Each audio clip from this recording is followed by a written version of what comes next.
For a moment, silence fell over the spacious guild building. All eyes were fixed on a large armored man and the strange silver ant perched on his shoulder. Time seemed to stand still as countless gazes bore down on the peculiar duo.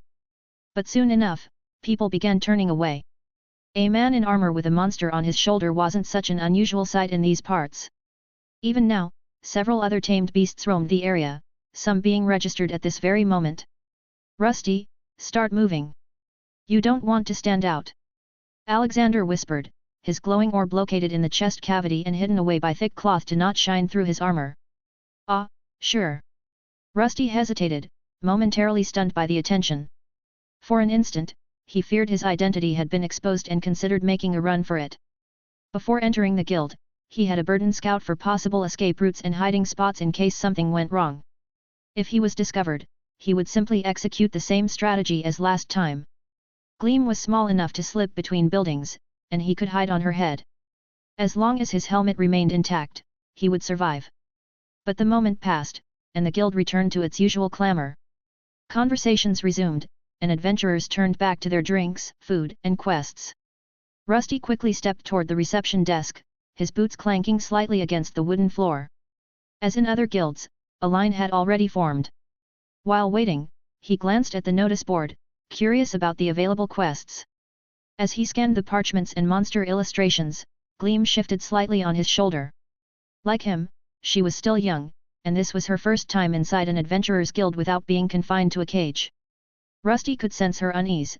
After being locked up for over a month, she wasn't exactly thrilled to be in a similar place. He felt the tension in her tiny body, but registering her with the guild was necessary to make their team official.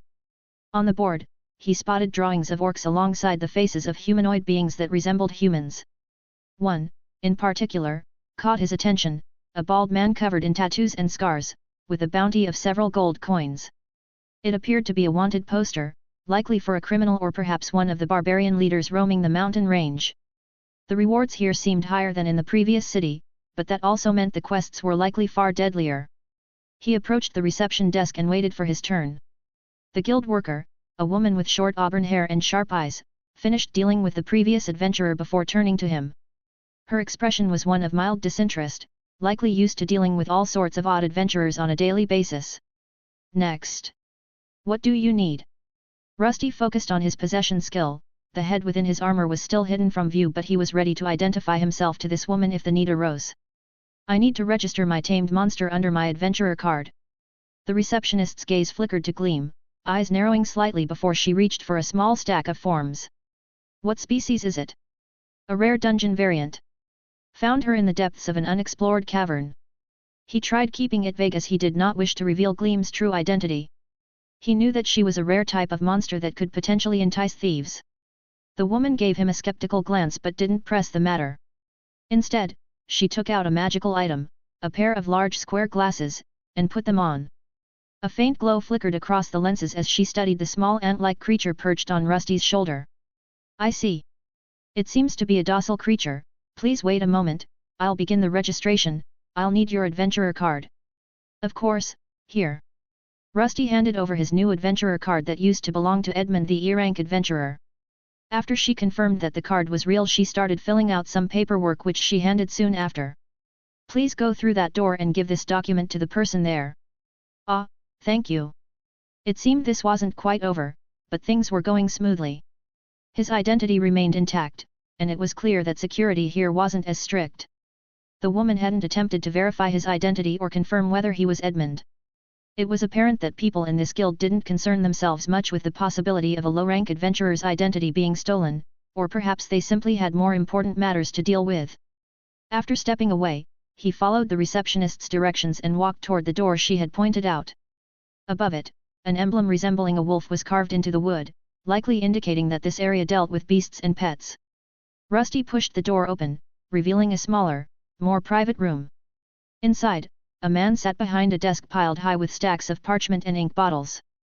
His long grey hair was tied back into a messy ponytail, and his round spectacles rested slightly askew on his nose. Degree. Rusty felt Gleam shiver the moment she saw the man. It seemed he reminded her of the one who had kept her locked up in the other adventurer guild. He gently patted her abdomen, trying to reassure her. She needed to go through registration, whether she liked it or not. Ah! Monster registration? Do you have the papers? The man identified the issue rather quickly and instantly asked for Rusty to hand over the parchment that the woman had given him earlier. Rusty nodded and placed the parchment on the desk. The old man adjusted his glasses, muttering something under his breath as he picked up the document and schemed through the details. His fingers tapped rhythmically against the wooden desk as he reached for a quill and began writing on another form. Gleam remained tense, her small legs gripping Rusty's shoulder a little tighter than before. After a moment of scribbling, the man finally looked up and gestured toward a small stone platform in the corner of the room. Place your monster there. I need to perform the alignment. Alignment? Rusty asked, not really knowing the procedure. Alexander informed him before that some type of magical device would be used, but he didn't know how exactly it functioned. Is this your first time registering a monster? Yes. The man pointed to a metallic plate on the ground, edged with strange magical runes and circles. Gleam didn't seem too happy about the idea, but the old man quickly explained. Don't worry. This process links your monster's mana marker to your adventurer card. It's a simple spell. Once complete, your card will emit a small chime whenever it's touching the monster's body. It was a straightforward explanation and an interesting system for identifying bonded creatures. Since it only attuned Gleam to his adventurer card and nothing more, Rusty saw no reason to refuse. After handing the man his adventurer card, he looked to Gleam, who didn't seem too happy about the idea. Ah, that's interesting. It won't hurt, right? Hurt? No, it's perfectly safe. The old man reassured him while taking the card and placing it in a special card outline slot on the same plate. Rusty carefully lifted Gleam from his shoulder and placed her onto the metallic plate. The small ant creature hesitated, her legs twitching as she tested the surface, but she remained still. The old man adjusted his spectacles and muttered an incantation under his breath. A faint blue glow emanated from the runes, forming a shimmering arcane circle beneath Gleam. The magic circle pulsed softly, casting shifting patterns of light onto the walls. Gleam tensed, her antennae twitching as the energy wrapped around her, but true to the old man's word, there was no pain. The glow coalesced into thin lines that snaked up toward Rusty's adventurer card, fusing into it with a soft chime before fading away. There. It's done.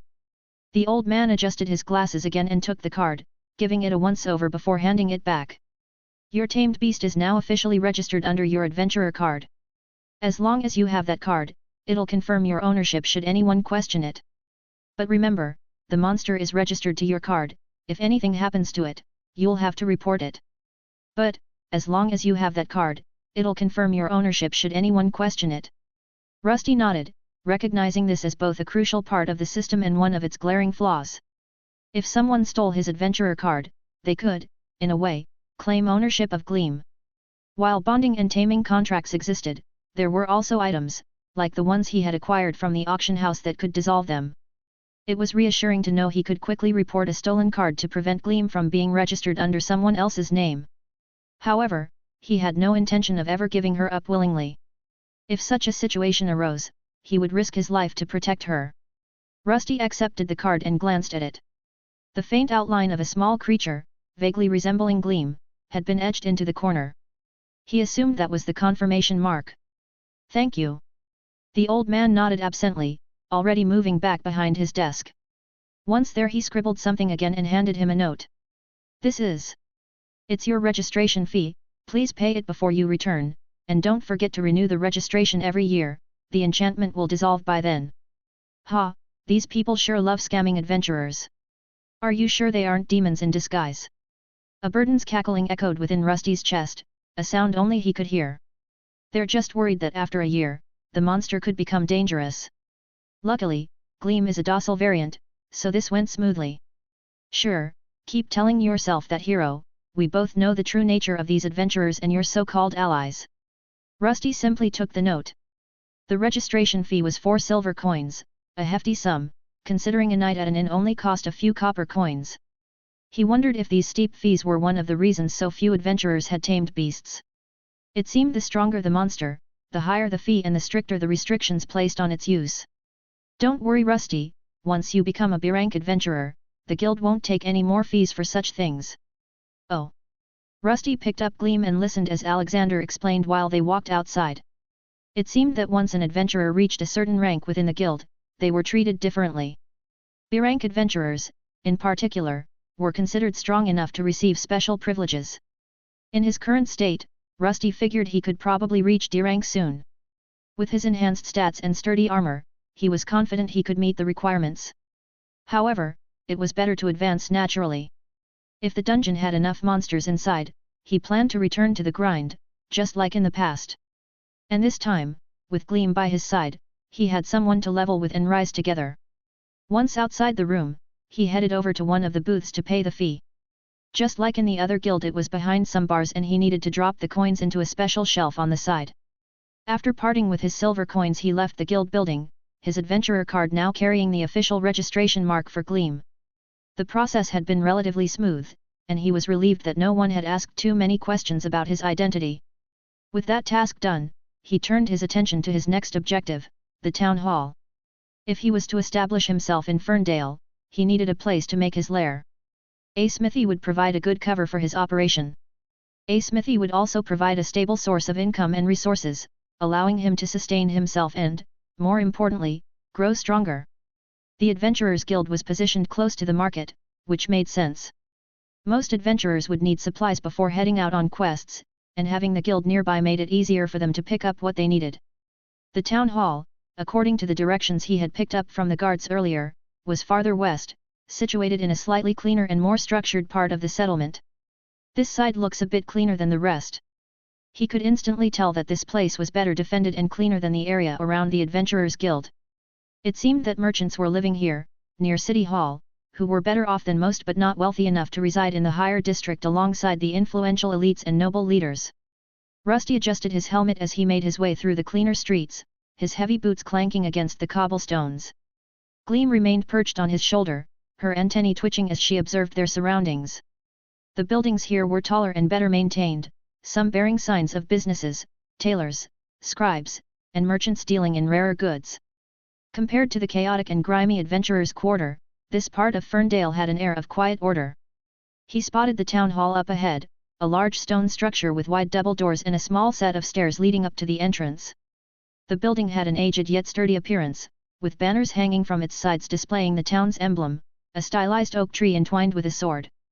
2 guards flanked the entrance, wearing polished steel armor that marked them as part of the city's security force rather than simple mercenaries. "That emblem, I think I've seen it before," Alexander remarked as he inspected the banner.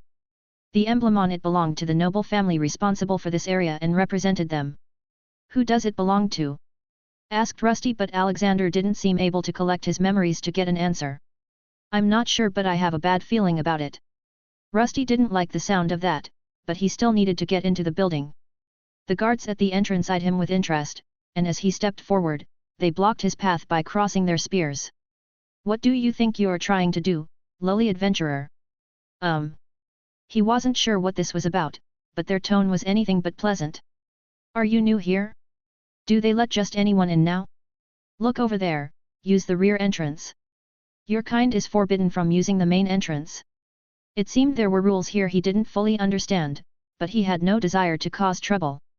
With a nod, he turned and made his way toward the side of the building, where a dimly lit alleyway stretched ahead.